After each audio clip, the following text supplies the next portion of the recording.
በስመ አብ ወወልድ ወመንፈስ ቅዱስ አሃዱ አምላክ።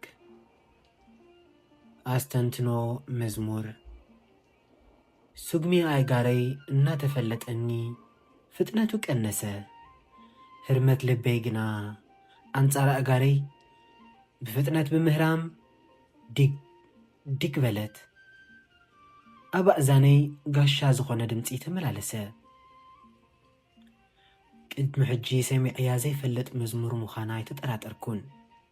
ከም ዝመስለኒ ብዛዕባ ህይወተይን ምሕረት ኣምላኽን ግዲ ክሓስብ ጸኒሐ ወይስ እግዚኣብሔር ገለ መልእኽቲ ካሕልፈለይ ስለ ዝደልየ እታ መዝሙር ጎፍ ዝበለትኒ እንደየ?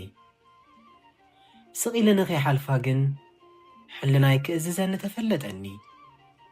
ስለ ዝኾነ ድማ ስራሕ ዘይብለይ ክነሰይ ክሰምዓ ብምባል ናብታ ስቴሽነሪ ኣትኹ። ዕድል ግዲ ገይረ እታ በዓልቲ ገዛ ጸደፍደፍ ክትብል ጸናሕትኒ። ከይተገደሰት ሰላም ዛሕወይ ድሕረ ብምባል ህፁፅ ዝኾነ ናይ ምርዓ ትእዛዝ ስለ ዘለኒ ገለ ደቓይቕ ክትጽበየኒ ኢኻ ኢላ ተማሕፂና ናብ ስራሓ ተመልሰት። ጽቡቕ ኣጋጣሚ እዩ። እታ ጀሚርያ ዝጸናሕኩ መዝሙር ገለ ክፋላ እኳ ሓሊፉ እንተነበረ ሙሉእ ሓሳበይ ኣብኣ ስለ ዝነበረ ግን ዳርጋ ኩለን እተን ቃላት ኣብ ኣእምሮይ ሰፊረን ነበራ። ወሰን ወሰን ክብል ተጐስጒዛ ዓለም ምሩኽ ፍቕራ ኮይነ ፍትወታ ክግዘም ህይወት ክንስኻ ኣብኣ ህይወት ደልየ መከራ ጥራይ እምበር ኣነስ እንታይ ተፈዴ? እቲ ቀደም ኣብቲ ዘዕበየኒ ቤት ሰላም ኣብኡ ከም ዘሎ ዘንጊዐ ሰላም ከናዲ ብምቾት ዘለዎ ዝመስል ህይወት ዝምርሑ ሰባት ቀኒኤ ንሓጎስ ሃሰስ ክብል ዘሕለፍክዎ ናይ ዕሽነት ዘመን ቅጅል በለኒ። ህይወት ንምርካብ ካብቲ ትንሣኤን ህይወትን ኣነ እቲ በኣይ ዝኣምን ህይወት ኣላቶ ዝበለ እግዚኣብሔር ቃላቱ ዘንጊዐ ኣብ ዓለም ዝዛወንክዎ ግዜ ካብ መጠን ላዕላ ጨነቐኒ። ሕጂ ኮይኑ ስለ ዝተሰማዐኒ እምብዛ ኣማረርኩ። ዓለም ዕድመይ ወሲዳ ኣብ ማሕዩር ደርብያትን እምበር እንታይ ከረቢሐ? ውሽጠይ ብጣዕሳ ተቓጸለ። ኣዝማች ናይታ መዝሙር ከይሰማዕክዎ ተጣቒዑ ናብታ ካልአይቲ ቤት ቀጸለ።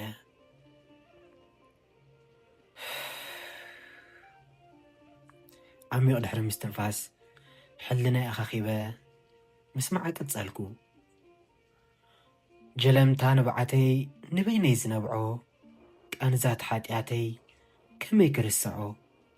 ክድቅስ ክብህርር ክነውሓኒ ለይቲ መከራይ ክቕልል ምን መጻሕታቲ?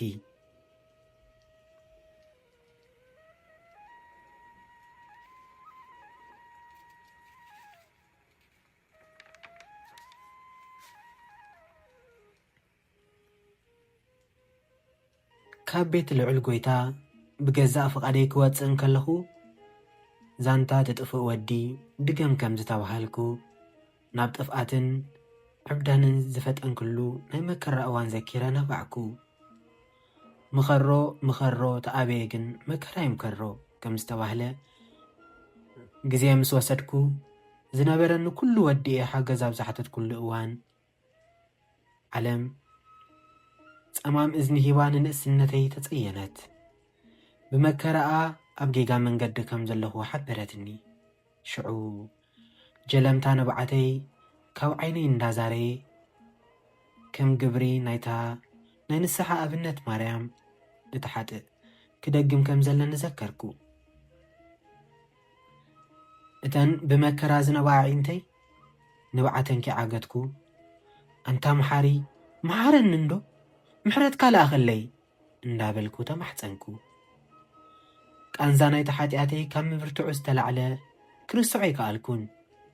ቀትሪ ብትዝታ ለይቲ እውን ብሕልሚ እናተመላለሰ ኣእምሮይ ከም ዝስሕት ገበረኒ። ፍረ እቲ ክፉእ ህይወተይ ምዃኑ ይግባአኒ እዩ። እቶም ኣብ ሓጐሰይ ዝተሓጐሱ ሰባት ኣብ እወን ውድቀተይ ድልይ ሰኣንክዎም ብዛዓጸድክዎ ርኹስ ፍረ ምሕረት ክገብረለይ ናብ ኣምላኽ ይለመንኩ። ዓለምሲ እናበልኩ ናብ ሕሉፍ ተጓዓዝኩ። ኣብ ከምዚ ህሞት እናሃለኹ እታ ትቕጽል ቤት ኣርከበትኒ። ነዚ ሓሰብክዎ ናቐርብካ ህያብ ወትሩ ትጉህ ነርካ ንዓይ ከተረብርብ ኣብቲ ናትካ ቦታ ኣታኽልቲ ወይኒ ግብረይ ከይፈንፈንካስ ከመይ ኣተኻኒ?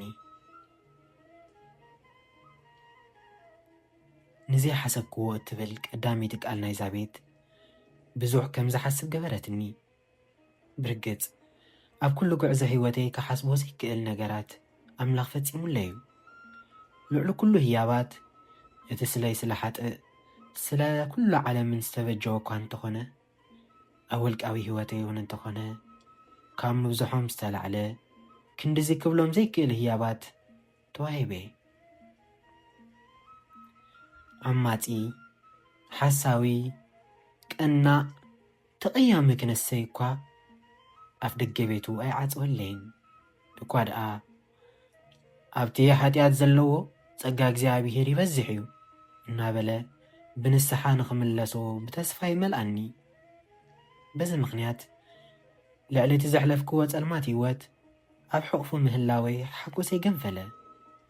ግን ተመስገን ዶ ክብል ወይ ሲቕሬታ ክቕድም ተሓዋወሰኒ።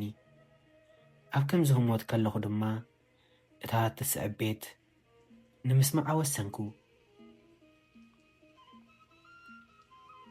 ፈቲኻለይ በቃ ቁስለይ ክትዝንኖ ብምሉእ ምሕረትካ ዕርቃነይ ክትከድኖ ፍቕርኻ እንተኾይኑ መቕፂዕኻ ሸቦት ግረፎ በልበይ ይድመ ዋላ ይሕበጥ።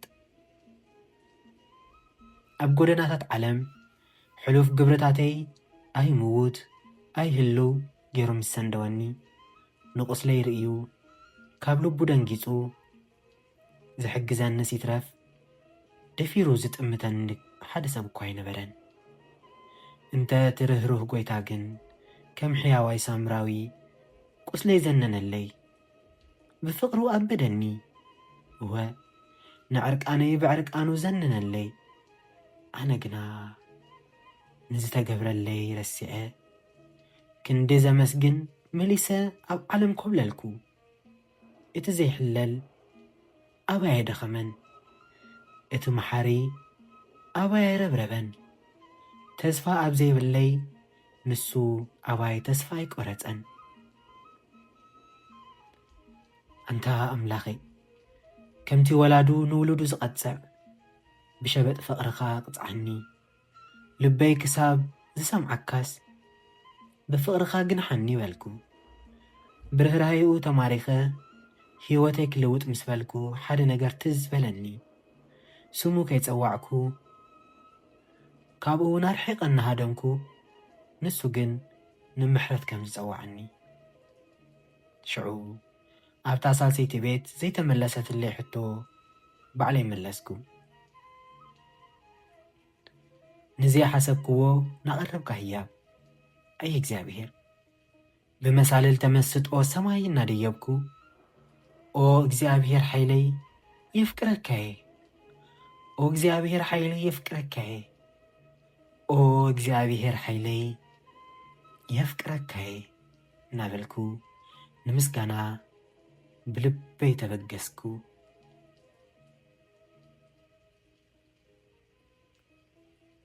ስብሃት ለእግዚአብሔር ወለወላዲቱ ድንግል ወለመስቀሉ ክቡር አሜን።